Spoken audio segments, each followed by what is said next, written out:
Once, Steve Jobs gave a speech where he told 3 stories from his life.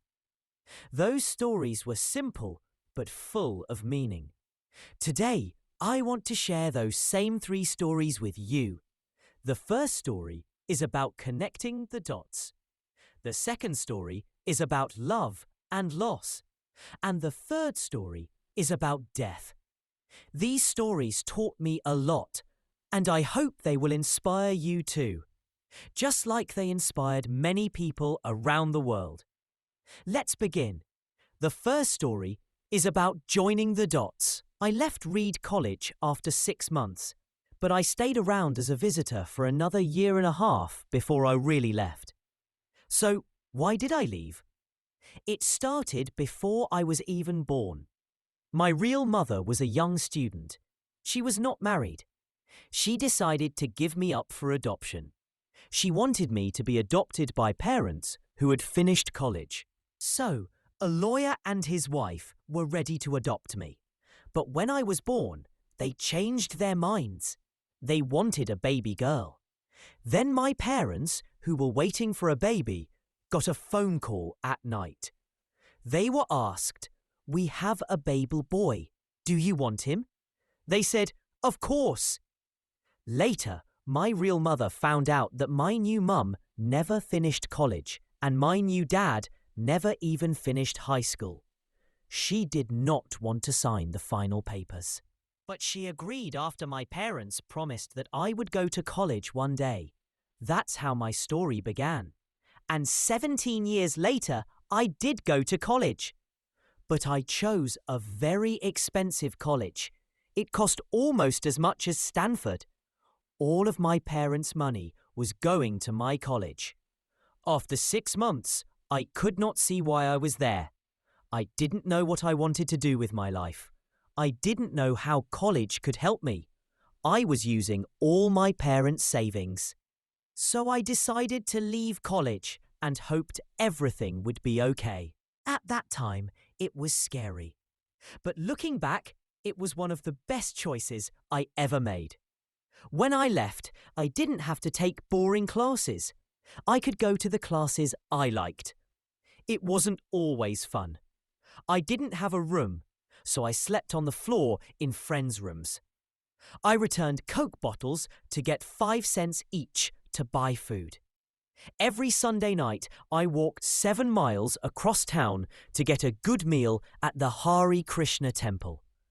I liked it. A lot of the things I did, just because I was curious, helped me later in life. I'll give you one example.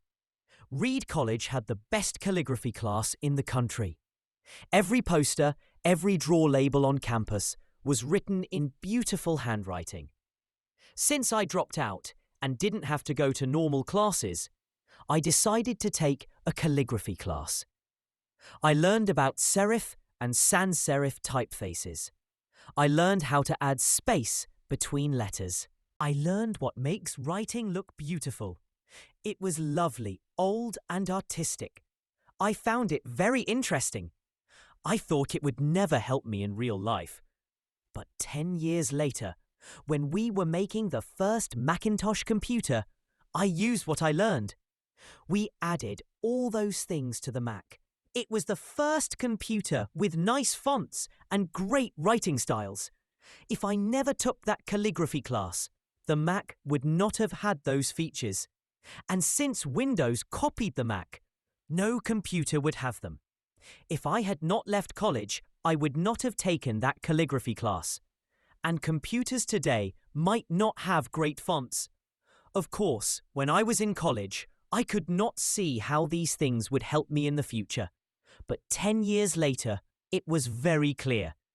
You can't join the dots looking forward. You can only join them by looking back. So, you have to believe that the dots will connect later in your life. You have to believe in something. Your heart, your destiny, your life, karma, anything. If you believe the dots will connect, you will have the courage to follow your heart. Even if the path is strange or different from others. And that will change everything. My second story is about love and loss. I was lucky. I found what I love to do early in my life. Woz and I started Apple in my parents' garage when I was 20. We worked very hard, and in 10 years, Apple grew from just the two of us into a $2 billion company with over 4,000 workers.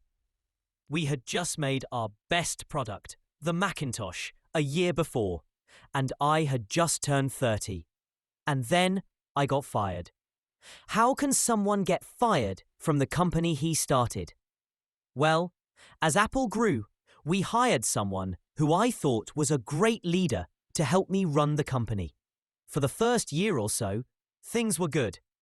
But later, we started to disagree about the future. In the end, we had a big fight.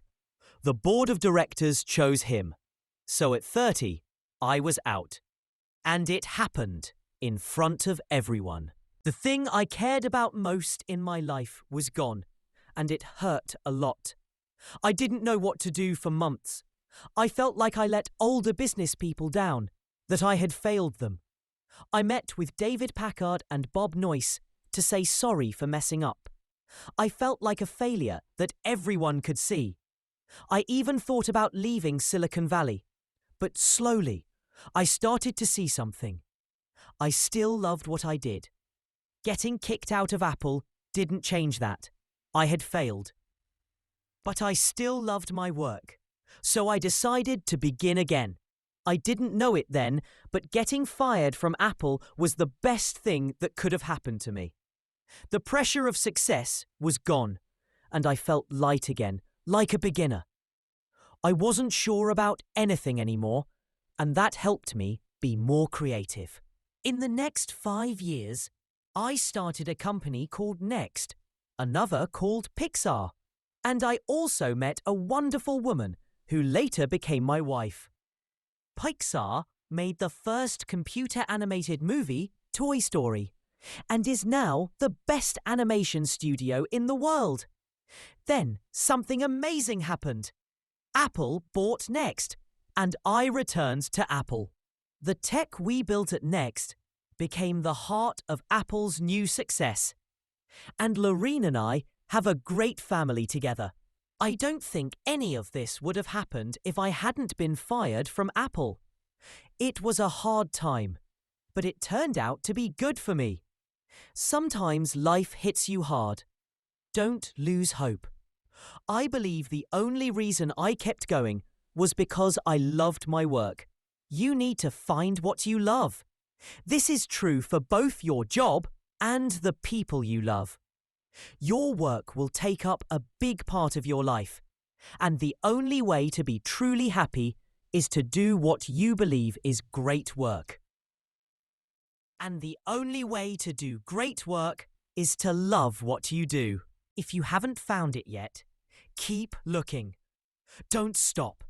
Like all things in the heart, you'll know when you find it. And like any great love, it gets better over time. So keep looking. Don't stop. My third story is about death. When I was 17, I read a quote that said, "If you live each day like it's your last, one day you will surely be right." It stayed with me. For the past 33 years, I've looked in the mirror every morning and asked, if today were the last day of my life, would I want to do what I am going to do today? When the answer has been no for too many days in a row, I know I need to make a change. Knowing I will die soon is the most powerful tool I've found to help me make big life choices. Because almost everything, all outside pressure or pride, all fear of being embarrassed or failing, these things disappear when we think about death. Only what really matters stays. Knowing you will die is the best way to avoid thinking you have something to lose.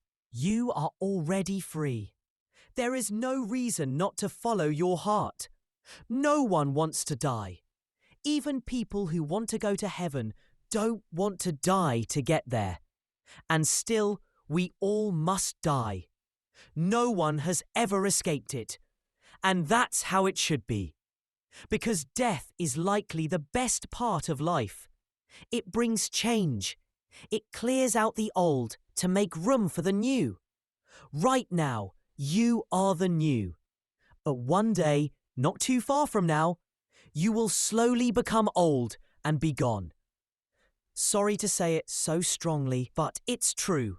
Your time is limited, so don't waste it living someone else's life.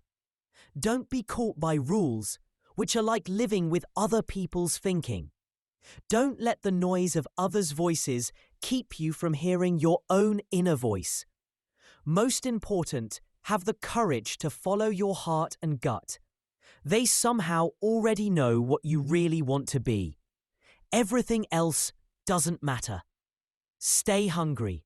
Stay foolish.